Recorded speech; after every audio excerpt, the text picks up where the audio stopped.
Hi, everyone. Welcome to the Kimberly Cloud Show. I'm your host, Kimberly Cloud. I just wanted to talk about some things for a second. It's nothing major, nothing huge, but let's go over what I want to talk about. Something simple, just a laid back Saturday, and I want to enjoy it with you guys. And I didn't get on LinkedIn. Sorry, LinkedIn, but I'll be back next week, LinkedIn. Save you for business purposes. So I'm on Instagram. I'm on Instagram, and I'm so happy about that. And before I get started, I wanted to say happy Saturday. Happy Saturday. I've been chilling with you now people over here. I know a lot of people left because of my music taste. But hopefully they come back and see what I do behind the scenes and how I do it. And so what do I plan on doing for this week? Yes, I am prepared to talk about what I plan on doing for this week. I plan on moving in and getting settled. I plan on moving in and getting settled where I am. I do plan on getting on here and doing my homework on live.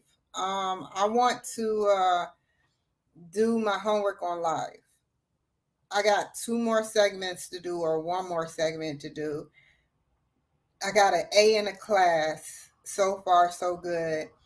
And I just want to keep that A. You know, only you can turn that A into a B, C, D, F, however it goes. But I want to keep the A. I'm so happy that it's going to be a chill day. I wanted to tell y'all what I did last night that was kind of different. I sat up there and watched the Beverly Hillbillies yesterday and Perry Mason. Now, back in the day when I was in my early 20s, like early teenage years, early 20s, I would, like, if it came on, I would change the channel because I didn't think it was my cup of tea. But something told me to watch it. Let's start with the Beverly Hillbillies. They are so funny. And it's another show. I forgot what it's called. She did wonderful. It's a lot of women that are good actors back in the day. Good actors. So, you know the lady with the blonde hair. I don't know her name because this is my first time actually watching the film. And they did an excellent job. Like the show went like this. I'll tell you this. The show went like this for the episode I watched. They were at a bank and a guy backed into him and his wife backed into him. Just the guy, but he was with his wife. He backed into him and he apologized. He apologized to the Beverly Hillbillies. And he said, well, let's go inside and we'll talk about it. So they went inside, came out, they left, the Beverly Hillbillies, but the guy said to his wife, do you know that guy is worth $36 million? You know, I see a lawsuit. So they did a lawsuit against him for no reason in the state of California. And what happened was after that, they won. He said they sued him for $100,000 for no reason. It wasn't the Beverly Hillbillies that backed into them. They backed into them and they weren't even hurt. It's on camera. But they were so naive. They're so naively funny. They are so naively funny. I don't know how to say it. It's so funny. You know, they tried to give him a handshake. They was like, what's wrong with him? I saw him yesterday. I don't know. You know, like it was so funny, man. And so they won that case because he ended up trying to get the $100,000 to split on his wife with this redhead woman. And his wife got so mad because the male star of Beverly Hillbillies told the judge that he saw his daughter and him hug and kiss, and his wife was so mad. And then he said he heard him say he was going to take her to Mexico and they were going to get married. And it was so funny because the star of Beverly Hillbilly is so naive. They're all naive. And they walk around, they drive around in that car, and it's good talent. It's really good talent. I've seen 2 other films, but I don't remember. But the next film, I saw Perry Mason, and I used to always watch him as a child, in black and white, before he became big, and he used to be smaller. Either way it goes, he's still a well talented. That was a well rounded. I think he came on CBS back in the day. Yeah, CBS. So the episode that I watched was about a woman who was a model. And back in the day, they get terrorized for wearing underwear and a bra. And somehow, some way, it looked like she shot a guy, and she didn't. So Perry Mason picked up the case, and it ended up being another lady that shot him because he never gave her any attention. But the way he owned that courtroom, the way he owned that's what made me watch him as a child. I don't know. I don't know what made me watch him as a child, but I used to watch him as a child. And wow, like talent, talent out of this world talent. And it's an honor to watch those guys. That's why they keep playing their films and stuff. And I watched another show. Maybe you old school people and old timers can pick up on this episode. It was with a woman that was trying to get her rest because they used to live in New York. They were really rich people, and they lived in New York. The wife lived in New York. The husband moved somewhere else. I forgot where. It's green something. And they moved his wife, to the farmland. And what happened was his mother came over, and Indians started playing loud music on the property, bothering the mother. It was so funny, yo. He was like, "You leave." He was like, "No, you leave, man. I own property. I have contract 99 years." And it was so funny, y'all. Like, well done, man. I never thought that I would fall in love with old school. I was just watching. I was up all night watching it. And even when I was asleep, I would wake up. And I wish I knew the other film that I do. I don't want to do damage on the lady name. She got curly hair, and she's very petite, not super skinny, but very petite. And she does plays, and they were in Australia, and she was drinking, and it was just a play, but just overall good acting, very good acting. It's even harder to act back in the day than it is now. With all the technology, you can act, anybody can act with all the technology out there now. But back in the day, you really read scripts. You really had to focus. And I'm not saying that the people now don't do hard work and dedication, because they do. All I'm saying is that it's harder. Like, for instance, there were no computers back in the day.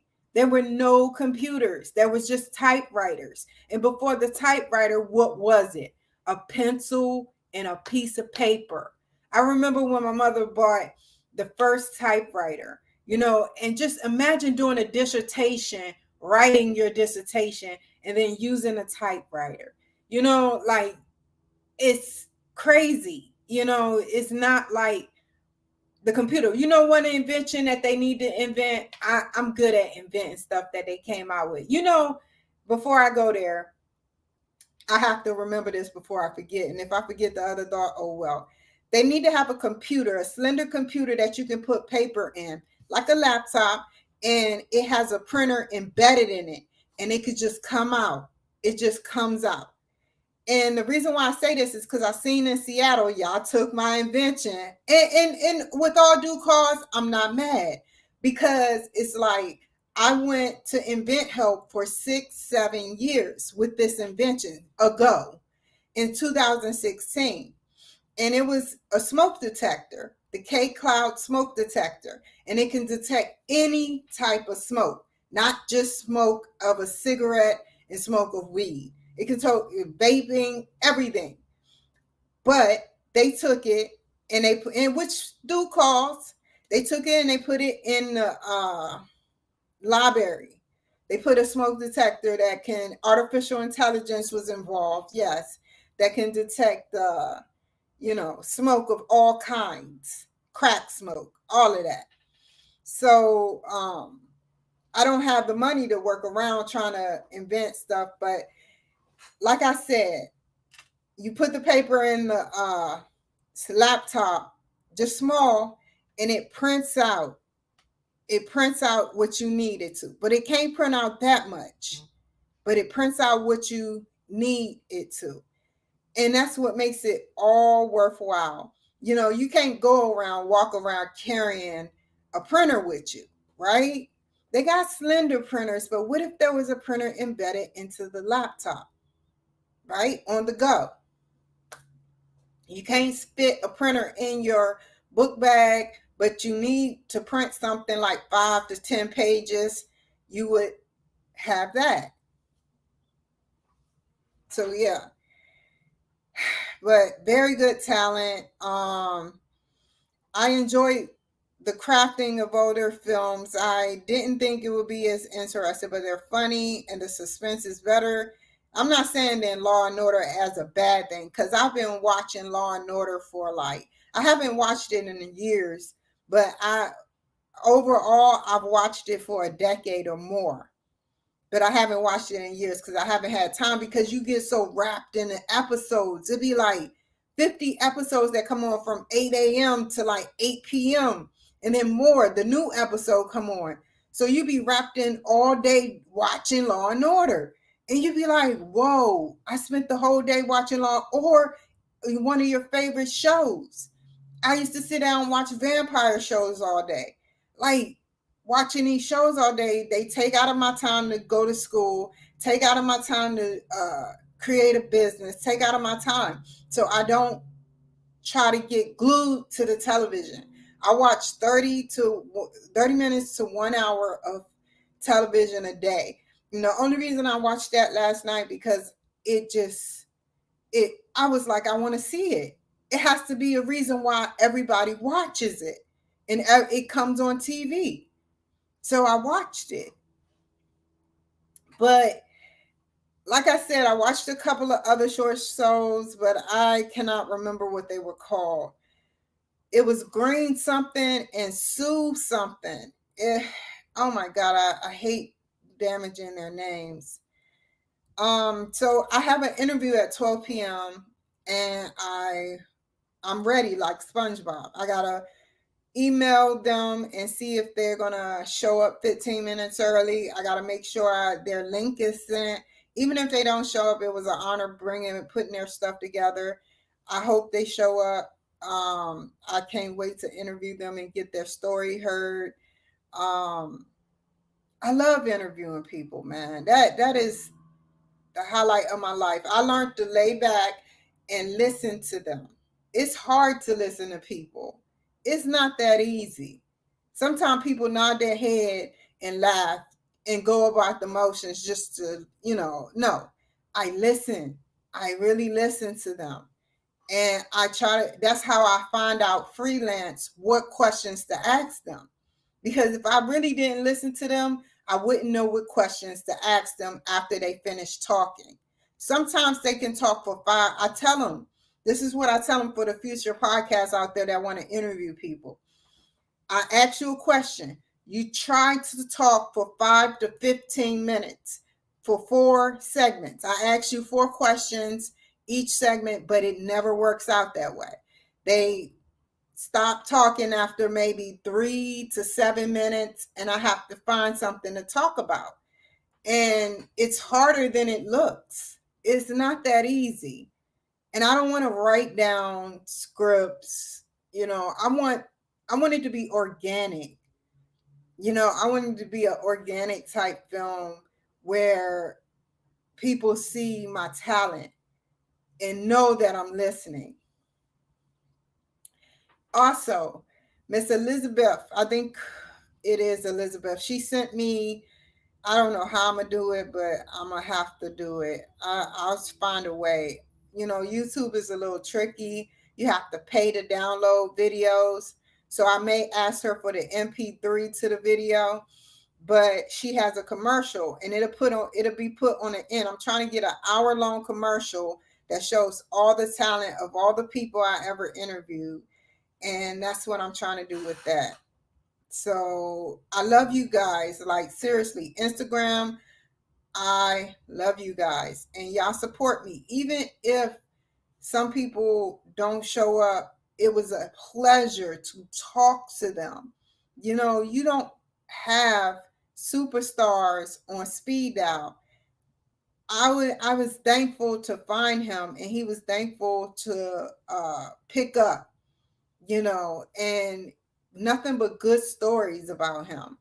You know, it's just that he's busy. You know, I'm a small time podcaster. You know, I don't have like 5 to 1,000 people liking my stuff. You know, I try to work hard at my craft. I try to do the right things and work hard at my craft. So what I did was I put Facebook, I ran Facebook, an ad on Facebook. Now I could have ran an ad for state senator on Facebook, but I was like, no, you got to show your ID card and go do this, that, and the third. So no. So I ran an ad about the Kimberly Cloud show, me interviewing people. And I think it's worthwhile new people get engaged with my material. Everybody does it. What's her name? The lady that's running up against Trump. I forgot her name. I'm not talking junk. I don't want to say nothing, but she's ran over $60,000 worth of ads. You have to run ads to get people to notice you. This is a fact. So if you ever hear that I'm running ads and I'm adding people to my account, that is because I'm trying to build my organic customer service people, client. I'm trying to gain the audiences out there to notice me. You know, I'm coming from scratch. I'm coming from scratch.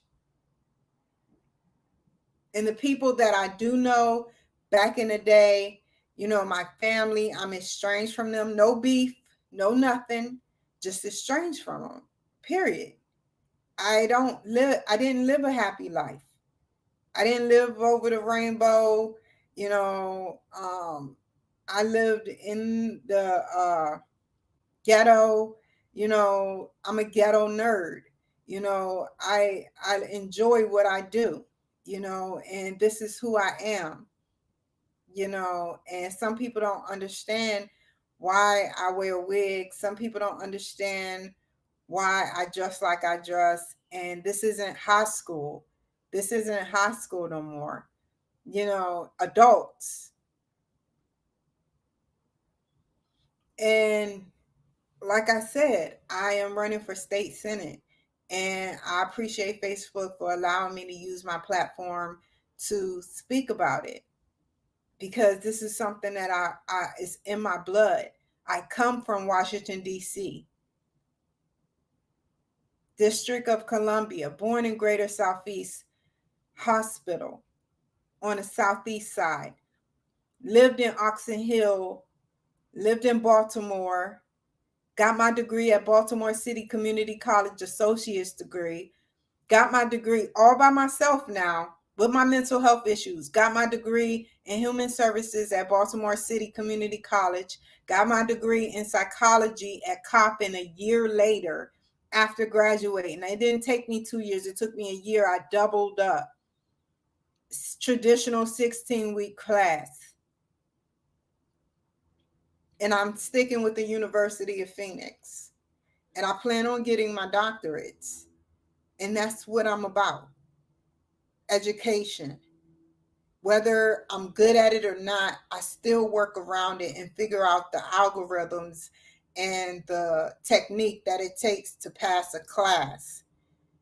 Working on your master's isn't easy. I graduate in January of next year, 2025.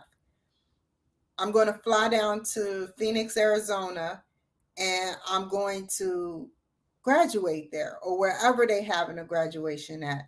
I deserve that. I deserve it. And that's why I'm writing a documentary. That's why I'm writing a documentary, because it's like, I want y'all to see my progress. I'm tired of going through stuff. I know I'm going to go through stuff, but unnecessary stuff. And so I ignore the BS and I continue to strive to move forward. And that's why I'm not privileged. I'm not perfect. I'm not perfect by a long shot. But I want to make a change in the community. My imperfectness learned from their mistakes. Every mistake I get or I create or happens, I learn from it. I don't do it again. I don't understand some people, why some people continue to do the same thing over again. So, I feel like my computer is going to take me long and far. I feel like my phone is going to take me long and far. I have some equipment on the way from a cable company that is going to help me get onto the internet again. And I am so happy. I am happy that you all watch me every day. I'm happy that you all don't even need to comment. I appreciate y'all watching me. Like, I'm not begging, I'm not asking. I appreciate you clicking that button when you see my name pop up, the Kimberly Cloud Show. I'm not perfect. My spelling be off sometimes, my sentences be incorrect, but I'm showing you what I do. I'm showing you. I'm showing you that I'm not perfect. And that's why I don't understand why some people still get envious and jealous, because I'm not perfect. I have mental health issues that I'm working on right now with medication and therapy. I have body issues, arthritis, possible rheumatoid arthritis. Like, I have a tumor inside of my brain the size of a grain of salt in my pituitary gland. So, what reason do you have to be jealous of me? That's just the brink of the list. But I think sharp. I'm quick on my toes. I like to exercise. Eat healthy. And I try to do the right things. So, with that being said, I appreciate, the time that and effort that y'all took to watch my show. I have a wonderful show lined up today. Hopefully, I'll be interviewed today. I think I'm supposed to be interviewed today. I'm not sure. If not, it's still okay. But I just want to tell you guys I'm still busy today. I drove all the way downtown today, this morning, and with no relief, the place that I was going to was not open. They told me twice that they will be open and they're not. And I was so mad. I was like, oh my God, I do not feel like taking the highway and driving all the way out here. And so I did. And now I have to wait until Tuesday. So yeah. But thank you to my social worker. Thank you to everyone that's in my life right now that has good intentions for me. Thank you, you guys. I appreciate you guys. And I hope to build a beautiful business like relationship. I appreciate it. Y'all take care. Be safe. I love you guys. Hold on. I got to do the love you thing. Oh, there it is. Let me catch something. Y'all take care. I'm about to get back on here. I got homework to do. I got 2 more segments and I got an A in a class. So far, so good. And I completed everything. I just got 2 more things to do. And I probably complete 1 more thing and then get off, because it takes 30 to 45 minutes to do. So I just wanted to tell you guys I love you. I love you. I love you. To my fans on Instagram, Instagram is rocking. I'm getting over 100 comments and likes. Like, thank you, Instagram fans. Like, I appreciate you guys. I love you guys. And you take care, be safe, and I'll see you guys later.